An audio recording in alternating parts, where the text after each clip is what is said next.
नमस्ते। तो आज हम इस वीडियो में HCL इन्फोसिस्टम लिमिटेड इस कंपनी का अभी जो Q3 का फाइनेंशियल रिजल्ट अनाउंसमेंट हुआ है उसके बारे में फुल डिटेल्स हम आज के वीडियो में देखने वाले हैं।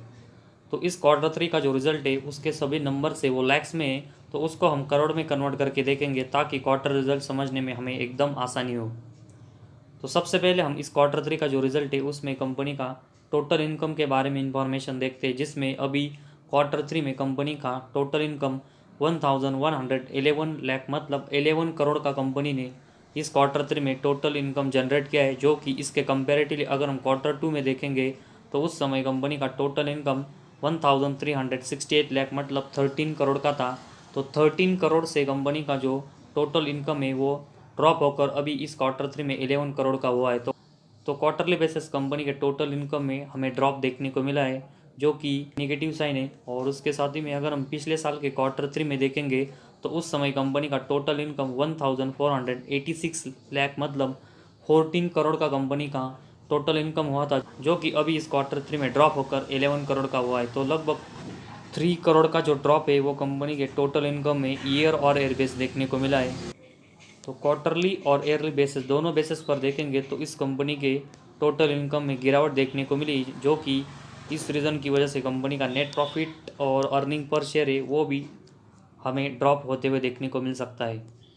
तो कंपनी का टोटल इनकम में से हम कंपनी के रिलेटेड जो भी एक्सपेंस और उसके साथ में कंपनी के जो टैक्सेस हुए उन सब को कट करके देखेंगे तो कंपनी का net profit for the period मतलब नेट प्रॉफिट हमें देखने को मिलता है। और इस कंपनी का अभी Q3 में अगर हम नेट प्रॉफिट देखेंगे तो ये -1307 लाख मतलब -13 करोड़ का कंपनी को अभी Q3 में लॉस हुआ है, जो कि इसके कंपेरेटिवली अगर हम Q2 में देखेंगे तो कंपनी का जो लॉस है वो -1009 लाख मतलब -10 करोड़ का लॉस था। तो 10 करोड़ के लॉस के कंपेरेटिवली अभी कंपनी इस Q3 में -13 करोड़ का कंपनी का लॉस देखने को मिला है। तो क्वार्टरली बेसिस कंपनी का जो लॉस है वो और बढ़ रहा है, जो कि कंपनी के बिजनेस के परफॉर्मेंस की नज़र से एक नेगेटिव साइन है। और उसके साथ ही में पिछले साल के Q3 में देखेंगे तो उस समय कंपनी का नेट प्रॉफिट -734 लाख मतलब -7 करोड़ का लॉस है वो देखने को मिला था, जो कि ये लॉस अभी लगभग डबल का होकर इस Q3 में -13 करोड़ का देखने को मिला है। तो क्वार्टरली बेसिस के साथ ही में ईयर और एयर बेसिस भी देखेंगे तो इस कंपनी का जो नेट प्रॉफिट है वो और हमें लॉस में जाते हुए देखने को मिला है।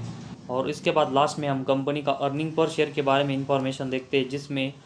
अभी इस Q3 में कंपनी का अर्निंग पर शेयर -0.40 देखने को मिला है, जो कि इसके कंपेरेटिवली Q2 में कंपनी की EPS -0.31 था। तो Q2 के कंपेरेटिवली अभी Q3 में कंपनी का जो अर्निंग पर शेयर है वो और हमें लॉस में जाते हुए देखने को मिला है। और इसमें क्वार्टरली बेसिस का कंपनी परफॉर्मेंस खराब करते हुए देखने को मिली है।